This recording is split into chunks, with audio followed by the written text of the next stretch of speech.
Good morning, folks. It's Diamond with the Oppenheimer Ranch Project, Magnetic Reversal News, and Shinrin Yoku, bringing you a grand solar minimum update Thursday, October 7th, 9 a.m. Mountain Time 2021. At least 15 killed after 5.9 magnitude earthquake hits southwestern Pakistan.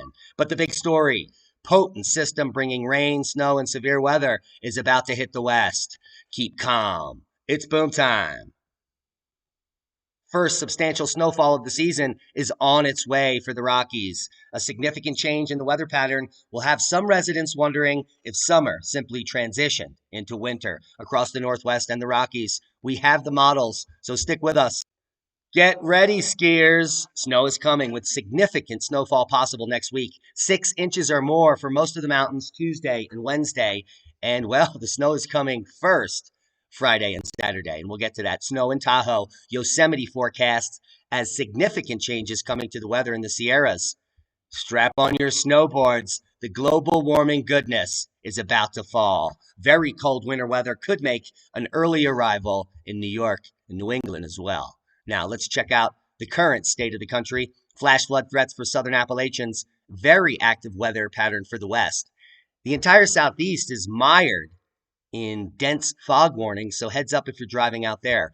Organized areas of heavy rainfall may result in flash flooding across the southern Appalachians from northeastern Georgia into upstate South Carolina and western North Carolina today. Meanwhile, a cold front progressing through the west will start a very active and unsettled week for the region, as much below normal temperatures and snowfall for parts of the Rockies are expected in the coming days. Let's check out the model and bring you up to speed here. Here is your Thursday through Friday morning. Light snow in the high elevations of Wyoming, Montana, and Idaho will be followed by a second push here on Friday through Saturday night. You see what's developing here Saturday through Sunday? So that's the first snowfall in the high elevations, including the Sierras that we're going to see out of this system. Progressing through Monday, heavy snow into British Columbia and Alberta is going to move back down Tuesday and Wednesday, bringing heavy totals the entire state of Wyoming to pick up snow by Wednesday, October 13th.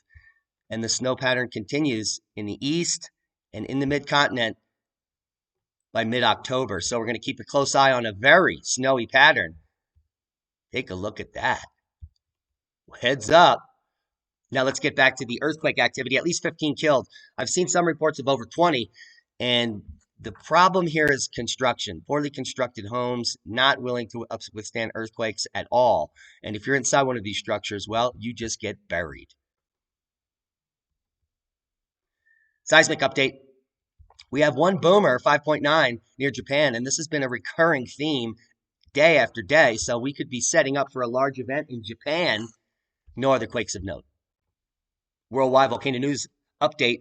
We have Stromboli producing a huge explosion just within the last 24 hours, followed by a pyroclastic flow. It was small at best, but we also have Fuego, Popo, Chivalush, Reventador, Kilauea. The alert level at Kilauea has been reduced back down to orange, which is good news. And La Palma, bad news coming from La Palma. The strongest so far quake at a magnitude 4.3 just hit several hours ago here, 35 kilometers under the eastern flank. Now, the eruption's happening up here.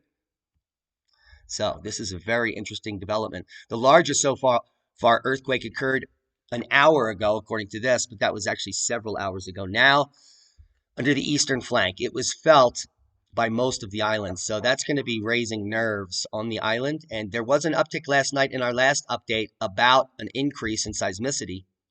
And we reported on that. So let's real quick come over and check out the earthquakes at La Palma live. And we'll show you how to do that. You just click on the title here. And then you see this is the data set you're looking at. La Palma, it's a shield volcano in the Canary Islands, erupting 4 out of 5, and just click here on earthquakes. And that will give you the latest earthquakes near La Palma. It's going to show 14 days when it comes up, and you're going to want to come over here and just go to the past 24 hours, and that's going to give you the most recent seismicity on the island. Now, during the past 24 hours, La Palma volcano was shaken by just one quake of magnitude 4.3. We just reported on that. 27 quakes between 3 and 4, and 59 quakes between 2 and 3. This is a major uptick in the last 4 days each day, doubling the amount of quakes above 2 magnitude. Now we have around 100 quakes above 2 magnitude, and that's just the state of the state. Now, here is the three-dimensional graphic that we want to look at that's showing quakes versus depth. And you can see the uptick we reported on last night is here, and that big earthquake is right there. So the seismic swarm has stopped, which is good news. But this magma might be approaching the surface today because it takes time for it to get up there. So that's the latest update on La Palma. And if you want to get up to speed on La Palma, gosh, where is it? Here. We do have this article for you, which will bring you up to speed on the fact that La Palma Islands are the same as the Hawaiian Islands, simply a hot spot as the plate moves over it, forming newer and newer islands. La Palma is one of the newest.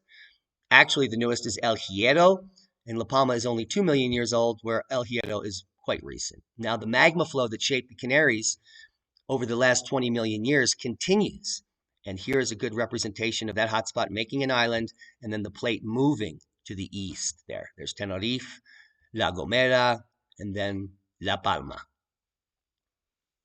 So, interesting article. It brings you through the entire history of the island chain formation, and then it also goes over the current lava flow.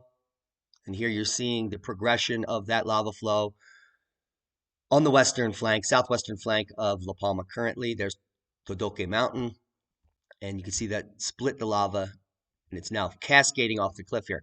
You can also come look at some of the historic flows from La Palma, so go get it.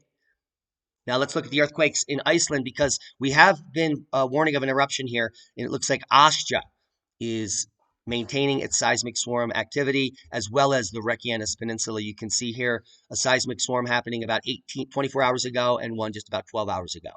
So seismically active, and we're looking on it. Now, Askja can blow to VEI 5, and it has in the recent past here, back in 1875, several VEI 2s since then, and the periodicity of eruption here is between 40 and 70 years. The last eruption in 1961 puts it right on time for the next eruption. So we're going to keep a close eye on Askja as well as the rest of Iceland, because we could potentially see a new eruptive phase here on the peninsula anytime, any day now. Now, let's move on to some science. Evidence for a little ice age in the Antarctic Peninsula? How is that possible? Well, from glacially overrun raised beaches, they were able to actually determine the ebb and flow of glaciers in Antarctica, and they have found out that there was a period of heavy glacial growth between 1550 and 1860, which corresponds nicely to the Maunder minimum and the Dalton minimum. Now, knowing that information, that Antarctica grows ice during grand minimas, well, this next article should blow your mind. South Pole froze over in the coldest winter on record. I wonder what's going on there, mainstream. Are you picking it up? We just put it down. Now, is the biggest greenhouse in the U.S. the future of farming? Well, yeah, probably. We're going to need rigid greenhouses moving forward, because as the magnetosphere wanes, as our sun shuts down, we're going to see more wild weather, including increased hail, lightning, wind, and torrential rains. And this is going to wash crops away, crush them, and destroy them. None of this can happen if you're under a rigid greenhouse. So anyone who owns massive greenhouses is going to be, well, the place to get food in the future. Now, the problem is, in a dystopian world where there's a collapse ahead, will these places get raided and destroyed? Or will they have good security and be able to feed the masses? So moving forward, it's your best bet to have your own biggest greenhouse in your own property that you protect and provide for your family. Now, NASA's Lucy mission to explore the Jupiter-Trojan asteroids. It's almost like we're traveling back in time. And it's a pretty awesome experiment here where we're actually going to be looking at some of the captured objects whizzing around Jupiter. And those are the Trojan asteroids. So if you're interested in that kind of stuff, the article will be linked below. Now, Merck selling federally financed hoo-hoo pills to the U.S. is selling them back to the U.S. These are federally financed with your tax dollars for 40 times what they cost to make. This is, well, some of the biggest crimes against humanity right before your very eyes and paid for by your tax dollars. Now, if you want to get off grid and you want a bug out machine that's beyond any other, it's this giant 4x4 in the most badass way to off road and camp. Now, the problem with this is you basically need a CDL to drive it. It weighs almost 30,000 pounds, but that baby looks pretty much impenetrable. This is the RV of jaw-dropping proportions, the massive four-wheel drive 2012 Titan XD 4400. And it's a camper conversion that you can get for around $130,000. Hope you got something out of the video. Proper prior planning prevents piss poor performance. The rich, well, they've got fancy vehicles. But if you have seeds and knowledge, you're ahead of the game. Subscribe to the channel if you haven't. Share this with like-minded people. And be safe. We love you. That's a boom to knowledge.